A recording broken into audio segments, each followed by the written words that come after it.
sekarang saya tanya dulu sama kamu. Apakah kamu yang mendengarkan suara saya kali ini, yang menonton video saya kali ini, betul, kamu sedang mengalami masalah hidup yang berat ya? Kamu tuh lagi mikirin sebuah masalah yang sama terus, yang kayaknya dari dulu gak kelar-kelar, yang membuat kamu lama-lama mulai jenuh sama hidup kamu sendiri. Benar nggak? Dan mungkin mohon maaf sekali lagi kalau saya benar, ada beberapa di antara kamu loh yang sempat terfikir untuk mengakhiri hidup kamu. Jangan dong ya, jangan sampai segitu jauhnya kali. Masih ada saya di sini yang siap membantu kamu ya. Nah mungkin pertanyaan kamu begini, Mas bro, gue sebenarnya udah jenuh nih sama hidup gue. Gue rasanya hidup gue tuh gelap banget, keruh banget, bahkan gue kadang-kadang ngerasa putus asa. Kayak gak ada orang yang bisa ngertiin gue gitu mas bro. Gue tuh udah hampir pernah pengen banget melepaskan diri dari hidup gue, karena gue udah jenuh banget sama hidup gue mas bro. Gimana cara gue melepaskan diri dari rasa putus asa yang ada dalam diri gue? Nah teman-teman, kamu percaya atau enggak, banyak di antara kita yang usianya masih muda, masih di bawah 50, mereka banyak loh yang ketergantungan obat penenang hanya untuk menghilangkan depresi. Nah sekarang begini, kalau kita bicara masalah, percaya atau enggak, siapapun orang yang ada di depan mata kamu nih, coba kamu lihat deh. Sekarang kamu coba praktekin ini. Kamu lihat orang secara acak. Lihat orang secara acak yang ada di depan mata kamu. Siapapun itu, baik yang kamu kenal atau tidak, kamu lihat. Nah, orang yang kamu lihat sekarang nih, dia tuh sebenarnya punya masalah loh. Dan masalah dia bisa jadi lebih berat daripada kamu, cuman dia nggak bilang ke kamu. Nah, saya juga punya fakta nih. Orang yang suka mengumbar-ngumbar masalah, biasanya masalahnya ringan loh. Dibandingkan orang yang tidak pernah sharing masalah, setelah dia sharing, ternyata masalahnya berat banget. Tiba-tiba kita baru sadar, wah gile, gue pikir nih orang gak ada masalah. Ternyata begitu dia sharing, masalahnya lebih gede daripada masalah gue. Dan itu tidak terlihat dari mukanya. Itu fakta. Faktanya begini, orang yang paling banyak ketawa, sebenarnya masalah hidupnya paling banyak loh. Saya pikir dulu ketika saya kecil, kalau orang itu mukanya sedih, biasanya pasti masalah hidupnya paling banyak ya. Kita pikirkan gitu ya. Tapi percaya atau enggak, seiring dengan perjalanan saya, seiring dengan saya semakin sering menolong orang lain, saya semakin melihat bahwa orang yang paling sering ketawa, sebenarnya masalahnya itu paling berat. Di wajahnya tertawa, tapi di hatinya hancur menahan kesedihan. Ups, apakah itu kamu? Nah sekarang gini, tanpa panjang lebar, saya ingin memberitahu bahwa ada satu penyebab kenapa kamu tidak kunjung sembuh terhadap masalah-masalah dalam hidup kamu, baik itu stres, depresi, atau galau. Penyebabnya adalah kamu kurang ilmu. Bener, sekali lagi karena kamu kurang ilmu. Waduh, mas bro, kok saya disuruh ngelmu? Bukan ngelmu, kurang ilmu mengenai kenapa sih kamu itu depresi. Begini, saya jelasin dulu ya. Kamu tuh jadi depresi penyebabnya sederhana loh. Penyebabnya karena kamu tidak mengetahui bahwa yang namanya masalah itu punya sahabat karib. Benar, masalah punya sahabat baik. Apa itu sahabat baik dari masalah? Masalah itu punya sahabat baik yang disebut dengan pelarian. Benar, pelarian itu sahabat baik dari masalah. Nah ini dia nih teman-teman, si pelarian ini yang sebenarnya membuat kamu gak bisa sembuh-sembuh loh. Karena apa? Pelarian kamu salah.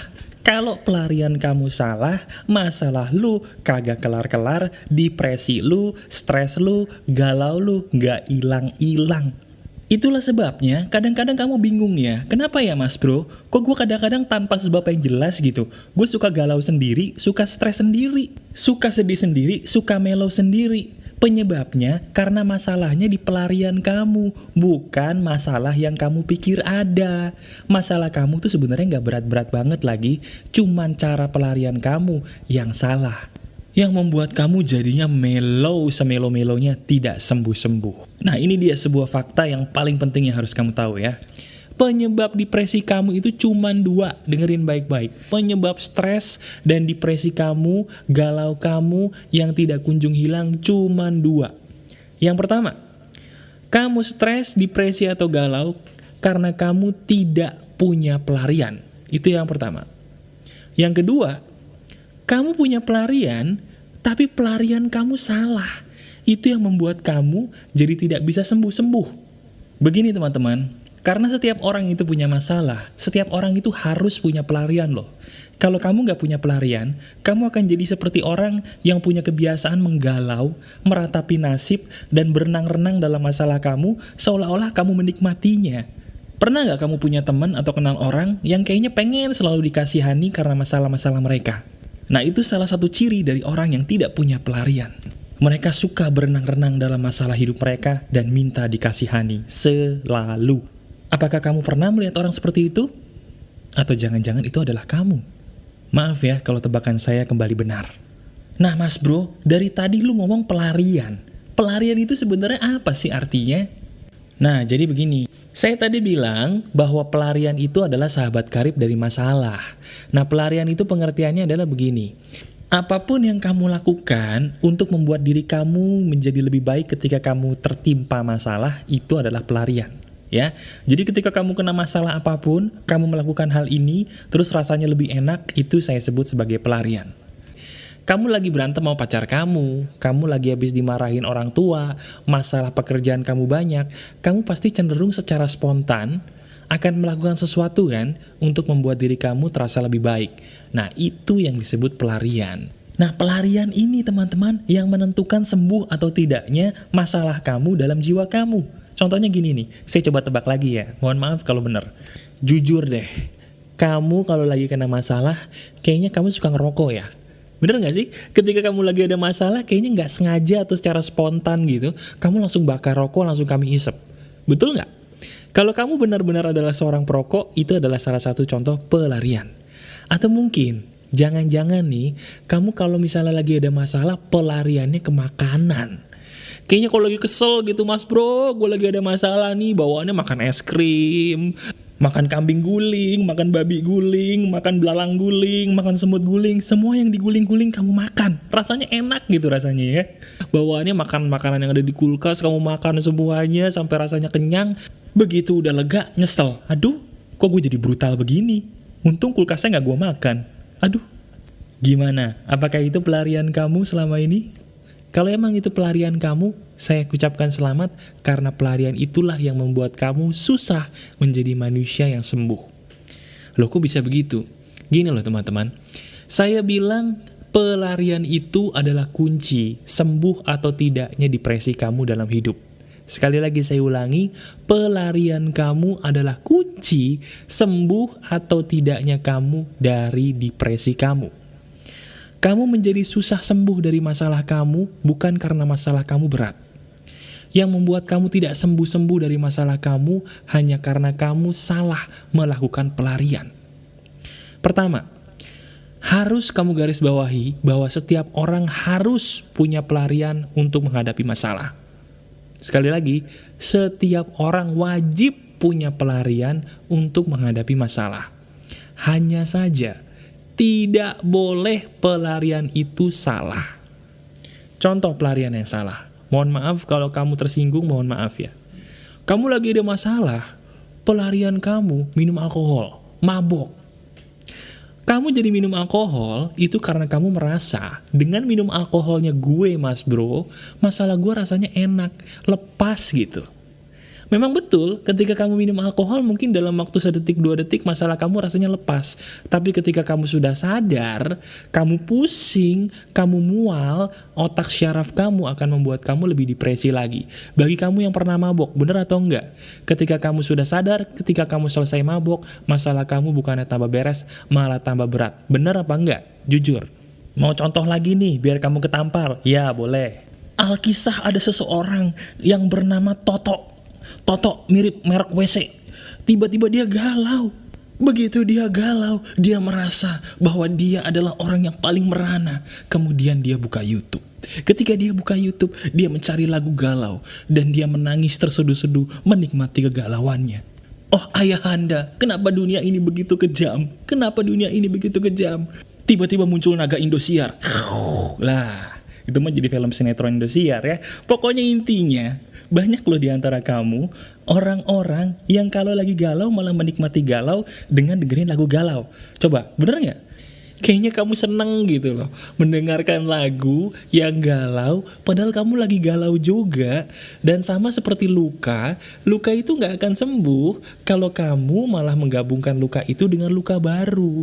Mendengarkan lagu galau di saat kamu galau, itu justru malah membuat diri kamu bertambah depresi. Siapa di antara kamu yang suka banget dengerin lagu galau ketika kamu lagi galau? Ups, sadar atau enggak, itu loh penyebab kamu tidak kunjung sembuh dari kegalauan kamu. Jangan kamu tiru si Toto ya, dia kebanyakan nonton Naga Indosiar. Dia jadi galau tanpa penyelesaian yang jelas. Kasihani dia. Ada juga pelarian yang salah yang biasa dilakukan oleh teman-teman saya yang cowok nih. Cowok itu pikirannya pasti gak jauh-jauh dari hal-hal yang berbau vulgar. Ada teman-teman saya yang kalau lagi ada masalah, dia larinya langsung ke pornografi. Mereka merasa bahwa kalau gue lagi ada masalah mas bro, pornografi itu bisa membuat gue menjadi lebih baik. Lagi ada masalah, buka internet, masuk alamat hilafbolehdong.com atau situsnya yang lain lagi tuh, namanya sekali hilaf, 2 kali demen, 3 kali doyan.com. Nah dia pikir nih, kalau membuka situs porno dan menikmati pornografi itu bisa menyelesaikan perkara hidupnya. Padahal kenyataannya, setelah dia mengkonsumsi pornografi, justru dia menjadi lemas, tidak berdaya, dan masalahnya pun bukannya tambah beres, malah tambah banyak, karena dia pun hatinya jadi kotor.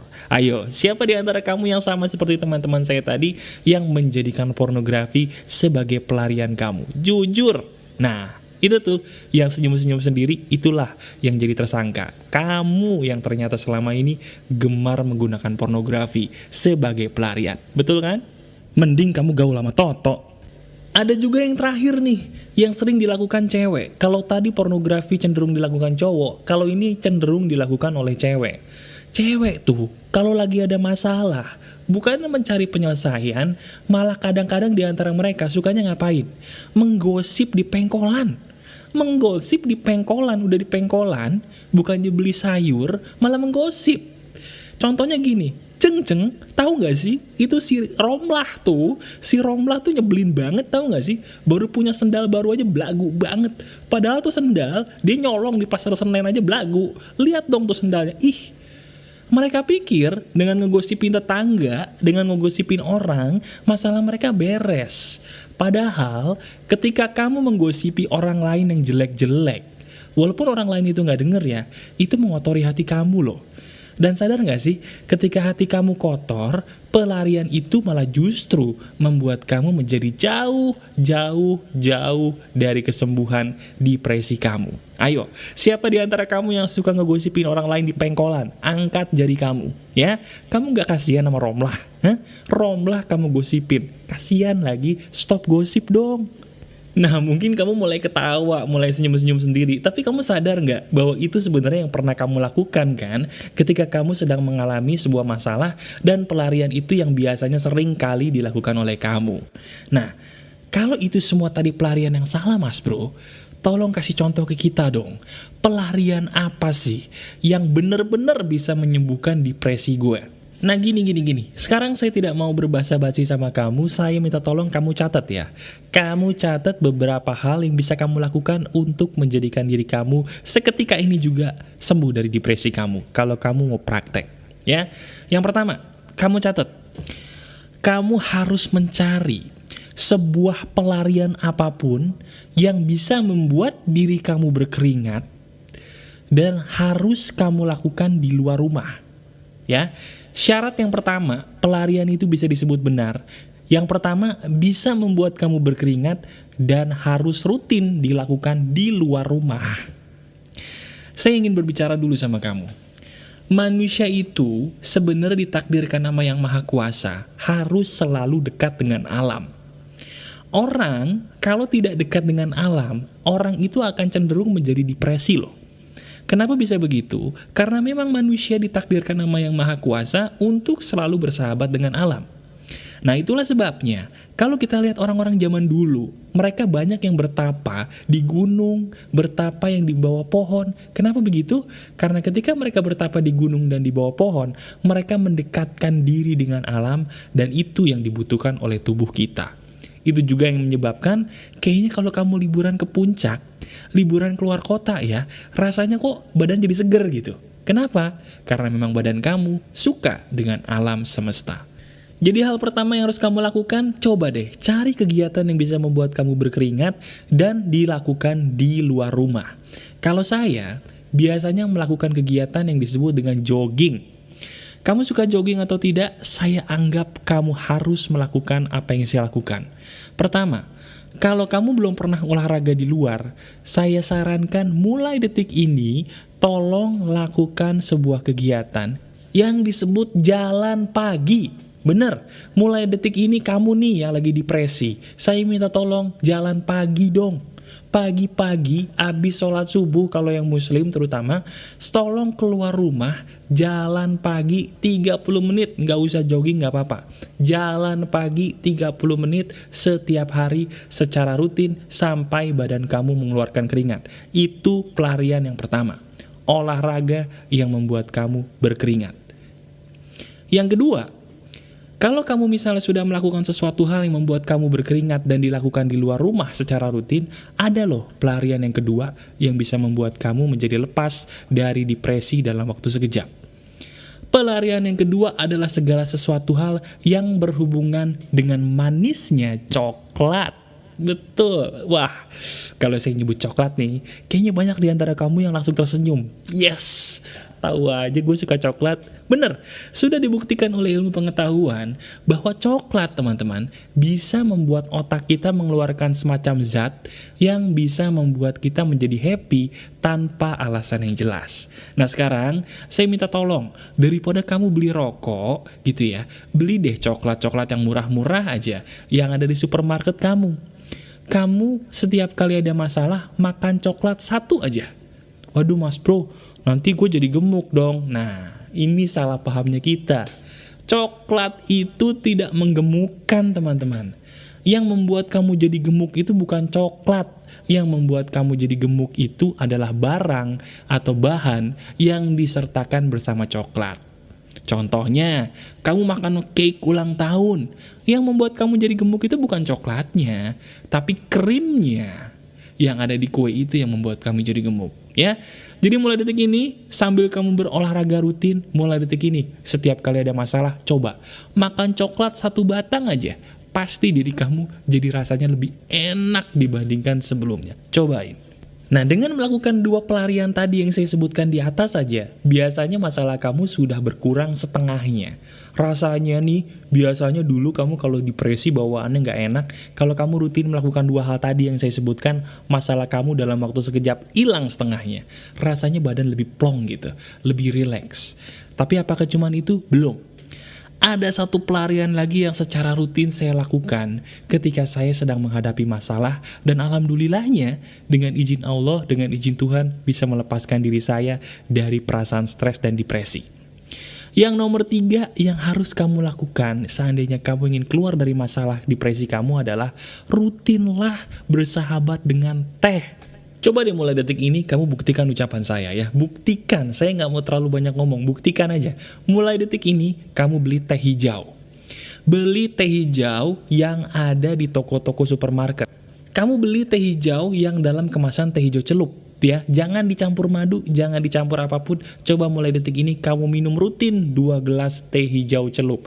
Rasanya pasti lebih plong. Itu yang biasa saya lakukan dan rasanya luar biasa. Mas bro, gue udah ngelakuin 3 hal itu, apakah cukup? Belum. 3 hal tadi yang saya sebutkan, itu bisa mengeluarkan kamu dan menyembuhkan kamu dari depresi yang ada dalam hidup kamu. Itu pasti. Cuman, 3 hal ini gak akan berarti apa-apa kalau kamu tidak melengkapinya dengan satu pelarian yang paling mustajab. Pelarian apa itu? Betul. Pelarian yang paling afdol setelah kamu melakukan 3 hal tadi adalah kembalilah kepada Sang Pencipta kamu. Saya bilang berkali-kali, dalam jasad kita ada yang disebut ruh. Ruh kita sebagai manusia ini tidak bisa hidup kalau tidak dikomunikasikan dengan yang menciptakannya. Siapa? Yaitu Tuhan semesta alam. Saya bilang, Jangan mentang-mentang lu kaya, jangan mentang-mentang lu merasa ganteng atau cantik, jangan mentang-mentang lu merasa di puncak, lu gak butuh Tuhan. Tidak, seberapa hebatnya pun kamu akan kecil di mata Sang Pencipta dan kamu butuh cahaya dari Sang Pencipta. Ya, jadi kamu lakukan 4 hal tadi. Mulai dari yang pertama, mulailah berkeringat secara rutin di luar rumah. Lakukan olahraga rutin mulai dari jalan pagi setiap hari. Yang kedua, bersahabatlah dengan coklat. Makanlah coklat ketika kamu sedang dihadapi masalah. Tidak perlu terlalu banyak, yang penting coklat dan itu halal. Yang ketiga, mulailah rutin mengkonsumsi teh hijau 2 gelas setiap harinya. Dan yang keempat, rajin-rajinlah berkonsultasi dengan Sang Pencipta alam semesta, Tuhan Yang Maha Esa. Ya, lakukan itu semua dan kamu lihat deh hasilnya. Dalam waktu sekejap, kalau kamu lakukan ini terus secara rutin, kamu rasanya lebih plong gitu dibandingkan sebelumnya. Dan saya selalu bilang ya, apapun obat yang kamu minum yang berhubungan dengan depresi, tolong hentikan. Tolong hentikan. Loh kenapa Mas Bro, kan gue butuh? Kamu butuh karena psikiater kamu, dokter kamu bilang kamu butuh. Sebenarnya kamu gak butuh obat lagi. Kamu cukup memperbaiki pelarian kamu dalam waktu sekejap, dengan izin Tuhan kamu pasti sembuh. Sekarang saya tanya, waktu saya tadi cerita soal Toto dan Romlah, apakah kamu ketawa? Kalau kamu ketawa, sebenarnya kamu normal. Kamu masih punya selera humor yang baik dan kamu tidak ada masalah, ya. Dan itu sebagai bukti bahwa kamu tidak butuh obat. So, kurangi minum obat kamu ya. Sayangi diri kamu dengan jangan terlalu sering mengkonsumsi obat-obatan kimia dan lakukan apa yang saya katakan.